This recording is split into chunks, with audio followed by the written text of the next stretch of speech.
Hello everyone, this is Pilpoh and welcome back to SkyFactory 5. Now, I did just come back from the nether. I have done an absolute ton to the base since. Okay, so this way. I need to get back to base though because I think, oh, you can't even see it now, but I spawned in on my obsidian platform like really far away. So you kind of need like either like flight or the anti-gravity gem to get back to your place, unless you just build where you are. Or you could just get, like, cobblestone, I guess. Yeah, anyway. That's not the button. I keep pressing M. I might unbind M, but, yeah, it looks like we're going in the right direction. This might take me a while. Anyway, today, we are going to try and get into that RGB printer thingy, because that looks like it should be good. You can get yourself, like, a whole block of iron. As in the raw iron, block of raw iron. So we'll try and maybe get one of those and set up a bunch of stuff. I'm guessing auto crafting will be a big thing with it. So we're going to have to look into that.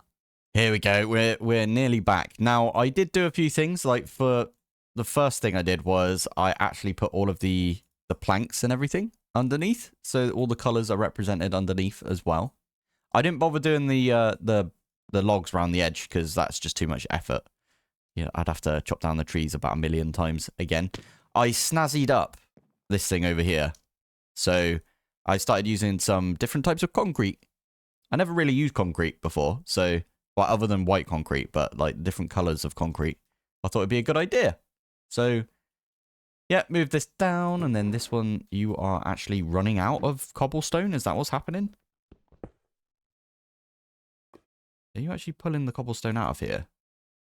Always active. And then did I accidentally forget to turn this into an insert? I did.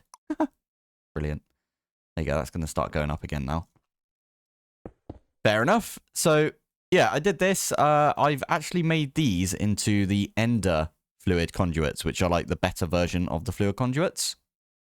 For some reason, it really likes this tank over here. So we've got 65 buckets in this tank over here. But, yeah. I made more of the magmatics, so I had 8 before, and now I've got 18.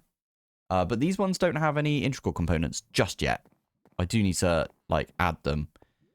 But, yeah, I decided to focus a little bit on some applied energistics, because it was annoying me. I also moved a few things, so, like, our little bathtub, little, you know, fan area. I've moved it over here, so we've got the lava there. We've got the water there for, you know, when you're washing stuff. Also got some water in there, so maybe I should have broken that one, really. Oh, yeah, you can't drop down.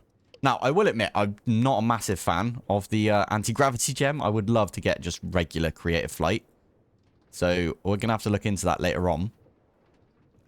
And there is a way with Britannia, so I would like to do that at some point. Anyway, I did this stuff over here. I moved it over, and then I did most of my stuff downstairs, if I'm honest. I also made 2 of the elevators, because it's weird just having one. And, yeah, it looks a lot neater down here, let's just say. So, first off, if we have a look up here, there's some molecular assemblers right here. On both sides of this. So this one here can access this one and this one at the back. So these two. If it wants to do anything. I think a lot of these are empty right now because I haven't used them yet. I just needed some more storage. In fact, I could just start chucking all of this stuff away, can't I? I needed some more crafting storage. So yeah, I needed some more crafting storage. So I decided to make these little like pillar things. I think they look kind of neat. And then this is the big thing right here. I've got a load of co-processors with 16K crafting storage. They're 16K because I wanted to do the highest level, which is the 256K. And it won't let me do 8. And also, I'm having a little trouble with power right now, so I haven't connected all of these. But there is 8 of them right here.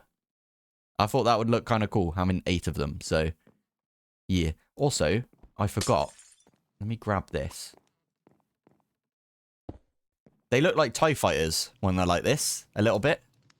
I vaguely remember doing this in All the Mods 10, and they look a little bit like TIE fighters, so all like hung up in the air. I love it. So yeah, the other thing I did was obviously I moved them over from over there over to here, and I've automated fluix.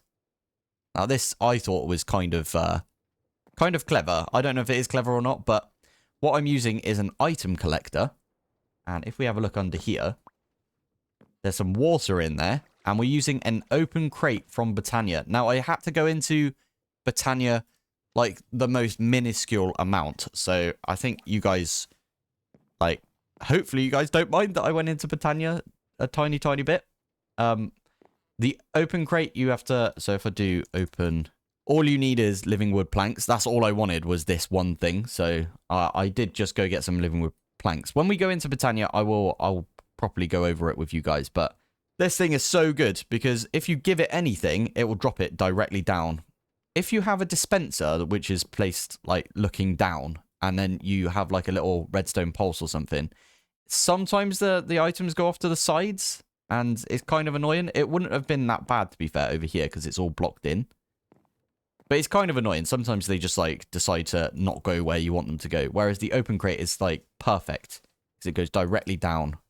So yeah, I thought that would be really good to just have this like drop stuff. It doesn't have an inventory, so you have to pipe into it. You can use a hopper or something. But the way I'm doing it is the fluix recipe is 1 charged Certus quartz, 1 redstone, and 1 nether quartz. Goes into this chest right here. It's just a regular normal chest. And then I've got an item conduit, which is pulling out of here and pushing into the open crate, which is then dropping them on the floor. And then over here, this is really cool. The item collector with a filtered data card. If I pick this up and I show you, it's just got fluix in there. So the only thing it's allowed to pick up is fluix. So I thought that was a neat idea. We do it that way. And if I do, wait, sorry. If I click here and I go preview, it's not going to let you see it. But if I break this, are you not letting us preview? Preview shadow. There it is. Yeah. So you can see that's the only area that it's going to be picking up from. So it's on 0, 0, 0, 0 right now. There you go. Preview hidden. So that's because it only needs to do one tiny little block, and it will pick up the fluix. And then I've got another cable which just like puts it back into the pattern provider. So there is a return inventory. So if we have this, for example, put it in the return inventory, it goes straight into the system. So steak, we got 58 in. If I put one more in, it goes up to 59. So I thought that was kind of neat. I also have moved all of my AE related gear for autocrafts over here. So, and I've tried to sort of organize them a little bit. Now, the nice part about this is I used a dense smart cable. So right now we're only using 8 channels on this, funny enough, because 1, 2, 3, 4, 5, 6, 7, 8. Remember, the molecular assemblers, inscribers, and chargers don't use a channel. So that was super good that they're not using a channel. So that means we're just using 8 over here, meaning because we can have 64. What? Why is it 64? Did they double the amount of channels you're allowed to have? No, surely not. Wait. Me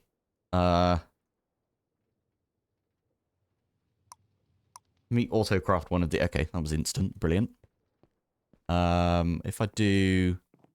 Actually, I'll do it here. Yeah, you're allowed 16 channels on one smart cable. Does that mean you're allowed 16 channels on one of these? I didn't notice that before. Oh, that's actually quite useful, but for those people that absolutely love applied energistics, you might be a bit mad about that. I don't know. I'm actually okay with it being double, because not a lot of people... Well, I think more people... How do I say this without you guys having a bit of a rant at me about how refined storage is rubbish and AE is good, or the other way around. I think refined storage is easier for people to know. So because this pack doesn't have refined storage and it's only got applied energistics, having it so it's double the channels is probably a good idea. We actually did this in my All the Mods 9 playthrough for the server that I was playing, because we thought everybody would be like, oh yeah, double the channels, that would be really good. And we had a load of people like complain about it, so maybe it wasn't a good idea, but I thought it was a decent idea. Anyway, what I'm trying to say is that's really good. We got double the channels right there. So normally it's 32 from one of these dense cables, and it's 8 from one of these over here, one of these regular like small cables, as it were. Also, I think these might give 16 channels as well instead of 8, because normally they give 8. So that's interesting. We could have put more on this over here. I wonder if we could still do that. We could put like pattern providers here and here all the way up, and that would be 16. And I could do that on that side as well. But it doesn't matter. We've got a load of crafting storage now. So if we've got any crafts that we want to just auto craft, you'll notice over here, I've got all of the blocks turning into regular dies. And then I've also auto-crafted like some of the materials that we're going to need a lot of. So like iron, gold. I think this is all of the different like raw stuff that we're going to get. I've also put an extra pattern provider on the back here. So this has got like all of the different ingots. So everything is basically auto-crafted now from the 16 colors that we've got over here. So if we have a look in, I'll tell you what, this one, that was the raw stuff. We had diamond on the end there, but then up here, we've got a load of different things. Amethyst block. This is going to be for my, what do you call it? Laser IO? Yeah. This was just some vanilla stuff that I needed to put in there. This was really cool, I think. We've got resonant, brilliant. Resonant integral components in our redstone furnace, induction smelter, and pulverizer now, with flux linkage amplifiers also automated. So we can make, we need 9 of these. I did tell you a second ago that I was a little bit out of power because power has been right pain in the bum. In fact, that's really quick now. The only problem is it's probably taken a ton of power, and we are running a bit low on that. I probably, not gonna lie, I probably should go and make all of the integral components for these over here. Half of them, as I said, I think 8 of them have got, oh, not even that one. This one. I've got this reinforced integral component.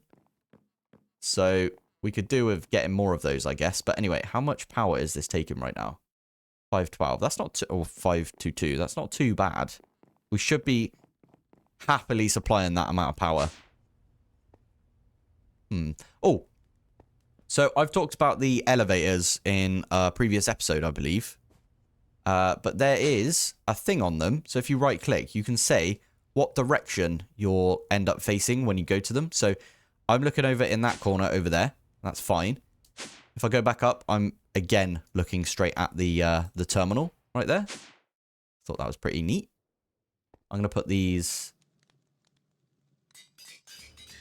in those ones there as well. So those are the quickest they can be right now. Now I was just trying to think. Oh, there it is. Yeah, there you go. There's the printer.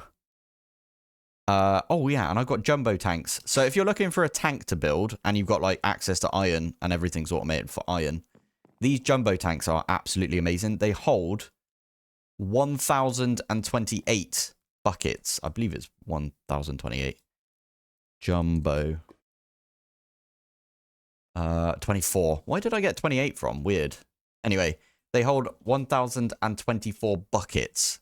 And if you look at them, it's literally just iron and a bit of glass. So they're super good. And I've got 1, 2, 3, 4, 5, 6, 7. I've got 7 of them right here. Now, my whole plan is I might actually bump these back a little bit. It depends. If these get the resonant integral components. Resonant? No, how do you say it? Resonance. Oh, I don't know. Anyway, if they get the integral components in here, I want to make it so that the lava can keep up. So I've got all of this extra area right here where I'm planning on putting more of these crucibles. I think we should be okay on power for a little bit. So this gives us a little bit of an opportunity to use this autocraft over here, the printer autocraft. So let's make a printer and see what it does. Now, if we have a look at the printer, it does need amethyst, which is easy because you can use it with magenta and purple. It needs a machine frame, which is fair enough. I already have the machine frame automated. I'll put that somewhere. Redstone, diamond, nether quartz, all of that I have automated already. So I'm just going to stick this here. Lock item slots. Okay, let's get our GB. I made 64 of it at some point. I don't know how this works. Printer. You have to, like, lock it with... Well, you can get draconium dust with it. That's pretty cool. We can get into draconic evo, like, right now. I pop one of these in there. Oh, it needs power. What am I doing? Okay. Flux point. I've got loads of flux plugs. I don't know why I made so many, if I'm honest. Flux point. This might be one that we automate, to be fair. Because we are going to use this an absolute ton. I used to be known as the person that would... I would overuse flux points. And I'd do it on principle, because I thought it'd be funny. So if I do this, and then I also need to do this. And I'm actually going to use... I haven't got a sag mill yet, have I? Have I got... yeah, I've got the pulverizer. Is it always going to be... Oh, and also, why... No, I don't want that. Is it always going to be 3, or is it like a chance to get 3? No, it's always going to be 3. Okay, cool. So I can stick this there. Yeah, and then the rest of them can go over here somewhere. There you go. So now I can say, give me a flux point, and it should go off and make me one. There it is, flux point. So we're just going to stick this on top. I'm just going to set it to my network. It doesn't take that. It instantly made me a block of iron. I'm all right with that. Okay, RGB.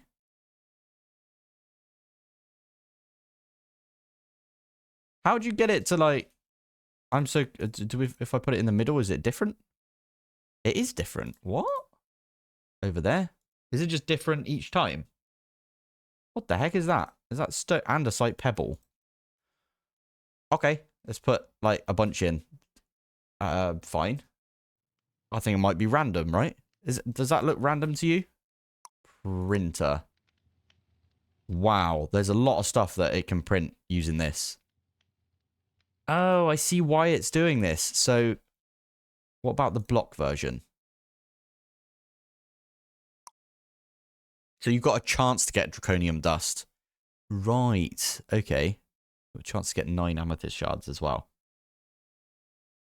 That's actually really... That's clever. Okay, we should probably... Oh, there we go. We've got some draconium dust. Love it. We should probably... yeah. Probably set one of these up. If I'm honest. Maybe multiple of these. And... You know, we've got this over here. I did get a suggestion saying instead of doing all of the colours like I've done, doing an RGB colour. So red, green, and then blue. So just doing those 3 colours. I mean, we could do that over here. That might be a good idea, to be fair. And then what we could do is have the drips, literally what we've got right here. I'm not going to do it today, I don't think. But it's a good thing to think about. But we could do it over there. We could have a third of it be red, a third of it be blue, and a third of it be green. Get them all fed into the same, because I think it... RGB. Sorry, I had it right there.